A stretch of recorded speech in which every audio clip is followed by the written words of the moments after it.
सत श्री अकाल भाई लोग, की हाल चाल। आशा करता हूँ अच्छे ही होंगे।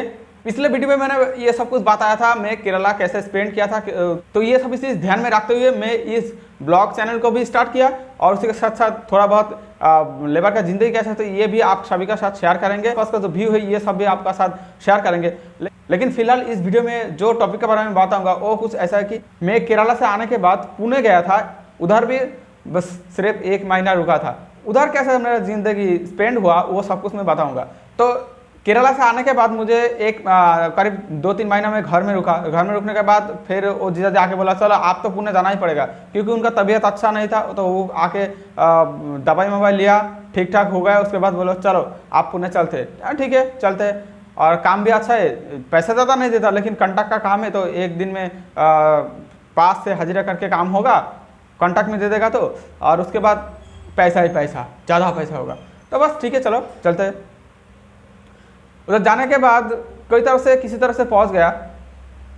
हावड़ा से ट्रेन पकड़ के पुणे जंक्शन में पहुंच गया। पुणे जंक्शन में जाने के बाद उधर से 2 घंटा बस में ट्रैवल किया। और ट्रैवल करने के बाद पुणे जो प्लेस पे मैं काम करने के लिए जाना था उधर चला गया। उधर जाने के बाद देखा ठीक है काम तो अच्छा ही है, 1 फ्लोर हुआ है, मतलब ग्राउंड फ्लोर हुआ है, फर्स्ट फ्लोर का काम चालू हुआ नहीं, कॉलम खड़ा कर रहा है अभी। तो मैंने बोला ठीक है चलिए चलते करते। तो कॉलम हम लोगों ने भी खड़ा करना स्टार्ट किया था, काम ऐसा कर रहे थे। लेकिन वो जो कंपनी में काम करने के लिए गया था, वो कंपनी नाम उसका मालूम नहीं, पुणे में है लेकिन नाम उसका मालूम नहीं। वो कंपनी 1 नंबर का 3rd क्लास कंपनी था। वो कंपनी में जो आदमी काम करता है सभी साला बदमाश है। ढंग से काम नहीं देते थे, अगर काम भी देते थे तो पैसा ठीक ठाक से नहीं देता था। लेकिन क्या बताओ, हमारा जो शेठ था, मतलब शेठ तो ना ठेकेदार था, वो ठेकेदार सुपर आदमी था। मतलब उस ठेकेदार, आज तक मैंने ऐसा कोई ठेकेदार देखा नहीं जो अच्छा, इतना अच्छा होता है। उस ठेकेदार का नाम भी मैं लूँगा। उस ठेकेदार का नाम है मारुति शेठ। वो महाराष्ट्र का लोकल लोग है, लेकिन बहुत ही अच्छा आदमी है। इतना अच्छा ठेकेदार मैंने आज तक कभी कोई नहीं देखा। तो बस ऐसे ही काम करता रहा किसी तरफ से। और 1 महीना का बाद जब हिसाब किताब हुआ तब देखा, ऐसे ही मेरे को बहुत ही गुस्सा आ रहा था, क्योंकि काम ढंग से नहीं दे रहा है, काम ढंग से हो भी नहीं रहा है। तो जैसे बोला था कॉन्ट्रैक्ट में काम देगा, कॉन्ट्रैक्ट में भी काम नहीं दिया, ऐसा हाजिरे में दे रहा है। हाजिरे में 300 रुपया में कुछ भी नहीं होता।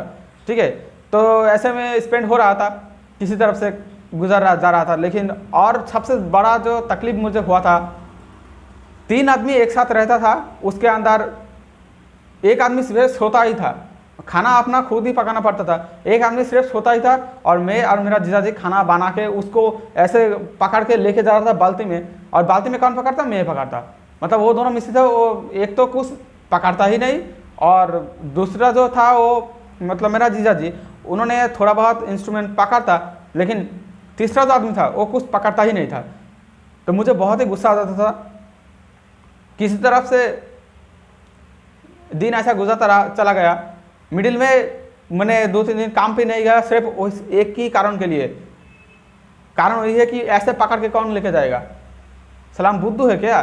तो जैसे कि आपको बताया, पुणे जाने में मेरा जो प्रॉब्लम था वो थोड़ा बहुत हो रहा था। लेकिन सबसे बड़ी ज़्यादा प्रॉब्लम जो आई वो था जब महीना जब ख़त्म हुआ, तो उसके बाद खाने के लिए जितना पैसा लगा वो देख के मेरा कुछ यूँ हो गया, अरे बाप रे इतना पैसा। तो उधर से उसके लिए ही मैंने ज़्यादातर भागा, क्योंकि मैंने 1 महीना में ज़्यादातर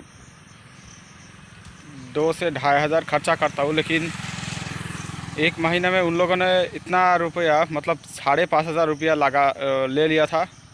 इतना खर्चा देख के मैंने बोला नहीं, इधर ऐसा नहीं हो सकता। तो इसलिए मैंने उस पुणे को छोड़ दिया। उसके बाद बेंगलुरु चला गया, क्योंकि 5,500 रुपया में मेरा घर ही पूरा 1 महीने के लिए चला जाता था। इसीलिए मैंने बोला नहीं छोड़ो। तो उसके बाद मैं बेंगलोर चला गया था, क्योंकि 5,500 रुपया 1 महीने के लिए बहुत ही ज़्यादा होता है बाहर जाने में। पेमेंट 7,200 मिला था, लेकिन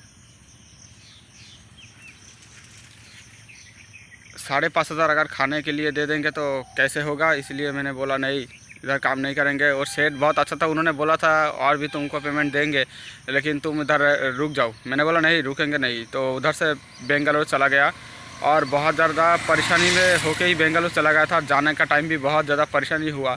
नेक्स्ट वीडियो में मैं वो बताऊँगा कैसे गया था मैं और उसके बाद क्या हुआ, ये सब कुछ आपको बताऊँगा। फिलहाल इस वीडियो को बस इधर ही एंड करते हैं।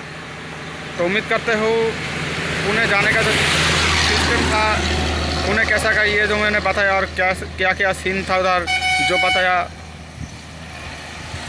आपको इसमें से कुछ सीख मिल गए होंगे। और बाहर में लेबर लोगों के साथ कैसा बिहेव करता है आदमी, ये सब भी आपको जानकारी मिल गए होंगे। तो बस इस वीडियो को इधर ही एंड करते हैं, फिर मिलेंगे नेक्स्ट वीडियो में। Okay, bye bye.